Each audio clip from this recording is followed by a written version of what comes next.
Hello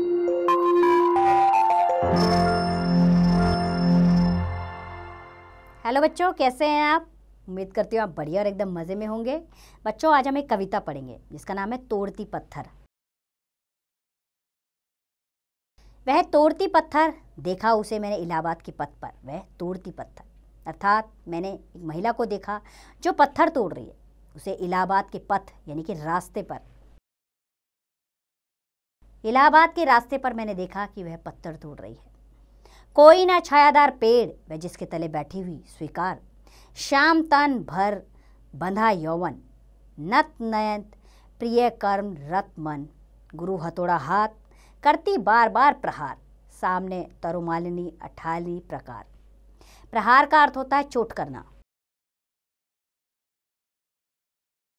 तो बच्चों, मैंने देखा कि उस औरत के पास ना कोई छायादार पेड़ है जिसके बैठे तले नीचे वो पत्थर तोड़ रही है। श्याम सा तन, सांवला तन, बंधा हुआ यौवन। प्रिय कर्म यानी कि वो अपने काम में इतनी तल्लीन है, परिश्रम से वो अपने काम को कर रही है। अपने हाथ में उसने हथौड़ा ले रखा है, भारी भरकम। गुरु का अर्थ है भारी।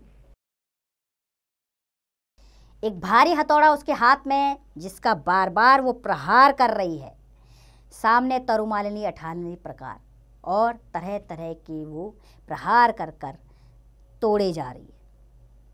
चढ़ रही धूप, गर्मियों के दिन, दिया का तमतमाता रूप।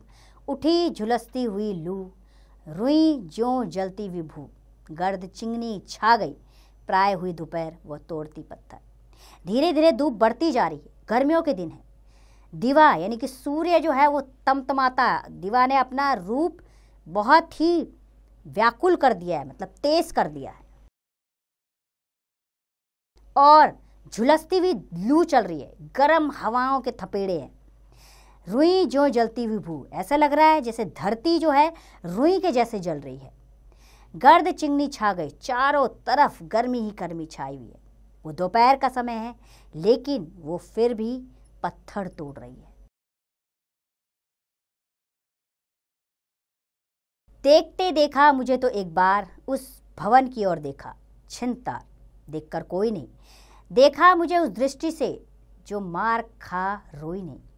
सजा सहल सितार, सुनी मैंने वह नहीं थी जो सुनी झनकार। एक क्षण के बाद वह कांपी सुधर, ढुलक माथे से गिरे सीकर। लीन होते कर्म में फिर जो कहा, मैं तोड़ती पत्थर। उसने अचानक से मुझे देखा एक बार, और फिर अपने भवन की ओर देखा।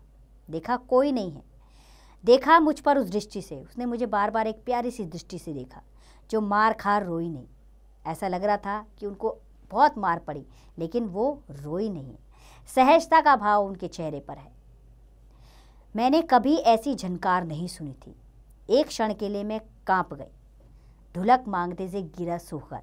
लीन होते कर्म में, लेकिन वो कर्मशील महिला अपने काम में ज्यों की त्यों लगी रही और बोल रही है कि मैं पत्थर तोड़ती हूँ। तो सूर्यकांत त्रिपाठी द्वारा रचित ये कविता हमें परिश्रमी होने का भाव बता रही है कि हमें अपने जीवन में परिश्रम रहना चाहिए। एक परिश्रमी इंसान के जीवन में चाहे धूप हो, छाया हो, बरसात हो, ठंड हो, वो उससे विचलित नहीं होते, केवल कर्म करते हैं। इस कविता का मौलिक ज्ञान है, कविता में परिश्रम व लगन की ओर प्रेरित किया गया है। और कविता का केंद्रीय भाव है, प्रस्तुत कविता एक ऐसी गरीब किंतु कर्मरत महिला का चित्र प्रस्तुत करती है जो भयंकर गर्मी में पत्थर तोड़ने जैसा कठोर कार्य कर रही है। यह कविता गरीबी और अमीरी की विषमता को व्यंजित कर रही है। उसके हथौड़े की चोट केवल पत्थर पर नहीं, बल्कि सामती सोच को भी तोड़ने के लिए प्रयासरत है। चलिए कवि का सामान्य परिचय जाने। सूर्यकांत त्रिपाठी निराला का जन्म बंगाल के महिषादल में सन 1899 में हुआ। वह मूलतः कठागोला उत्तर प्रदेश के निवासी थे। निराला की औपचारिक शिक्षा कक्षा 9वीं तक महिषादल में हुई थी। उन्होंने स्वाध्याय से संस्कृत, बांग्ला और अंग्रेजी का ज्ञान अर्जित किया। वह दर्शन शास्त्र के भी गहरे अध्यय थे। रामकृष्ण परमहंस और विवेकानंद भी विचारधारा ने उन पर विशेष प्रभाव डाला। निराला का पारिवारिक जीवन दुखों और संघर्षों से भरा था। आत्मीय जनों के असामाजिक निधन ने उन्हें भीतर तक हिला दिया। साहित्यिक मोर्चे पर भी उन्होंने अनवरत संघर्ष किया। सन 1961 में उनका देहांत हो गया।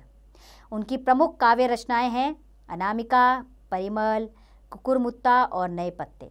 उपन्यास, कहानी, आलोचना और निबंध लेखन में भी उनकी ख्याति अविस्मरणीय है। निराला रचलावी के 8 खंडों में उनका संपूर्ण साहित्य प्रकाशित है। निराला विस्तृत सरोकारों के कवि हैं। दार्शनिकता, क्रांति, प्रेम की तरलता और प्रकृति का विराट चित्र उनकी रचनाओं में उपस्थित है। उनके विद्रोही स्वभाव में कविता के भाव जगत और शिल्प जगत में नए आयामों को संभव किया। छायावादी रचनाओं में उन्होंने पहले मुक्त छंद का प्रयोग किया। शोषित, उपेक्षित और प्रताड़ित वन जन के प्रति उनकी कविता में जहाँ सहानुभूति का भाव मिलता है, वहीं शोषक वर्ग के प्रति प्रचंड प्रतिकार का भाव भी। तो उम्मीद करती हूँ बच्चों ये कविता आपको अच्छे से समझ आई होगी। अब इसका अभ्यास कार्य आप स्वयं कीजिए।